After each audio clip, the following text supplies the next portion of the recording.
Hey guys, now, the Mandela Catalogue, you've undoubtedly heard it everywhere, be it in the four corners of the internet, in casual conversation, or after consuming every last piece of media related to the series, like I have. The Mandela Catalogue has become synonymous with online video horror and analog horror as it is, and for good measure, I think it is like the best example of independent, artistic, experimental filmmaking that I can throw you.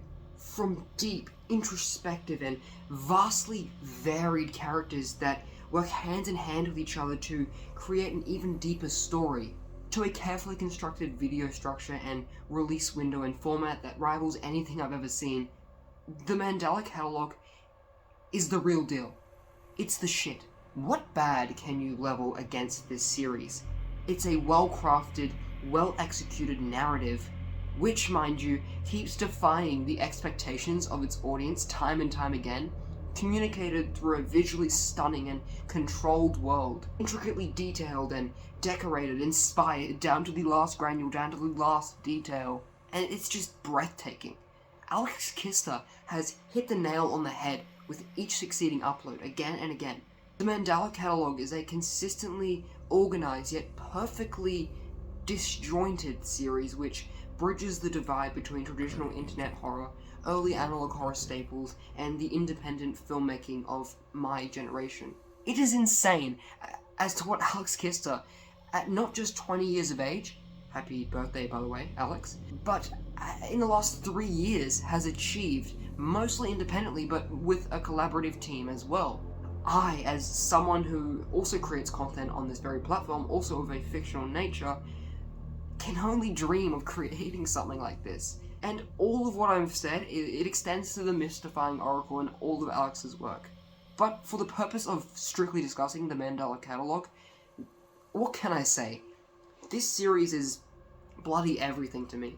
The Mandela Catalogue is what ultimately inspired me to create my own series, the extremely rough, zero-budget garbage fest that is NIDA 102.8 FM, which isn't quite analog horror, but was inspired by Local 58 and the Mandela Catalogue.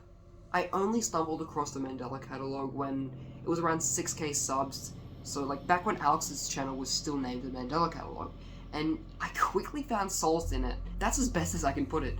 Even outside the main volumes, the side content, Your Overthrown, Intruder Alert, Exhibition, Interlude, Everyday Gets Brighter, etc., etc., are masterclasses in video making and storytelling for me. And as a writer, as a storyteller, I find Alex's work in the Mandela Catalogue to be the gold standard. It's through characters like Thatcher Davis, whom I modelled my own character, Chancey Laney, after, that we get the biggest sense of Alex's genius. The way that the characters in the Mandela Catalogue interact with the world and each other tells us more about the restrictive and dark world of the Mandela Catalogue than any overt location shots and outright plot drops tell us. And they're so varied, we get an almost multifaceted window into this world.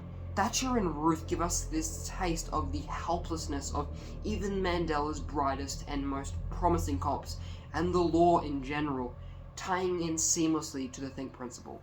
Mark and Caesar's story gives us an early glimpse at the horrors of a world infested by alternates, and how ultimately trust is few and far between, even between lifelong friends. Adam details the issues of identity and the maddening reality of alternates simply existing, not knowing if your flesh is your own, if your life is your own.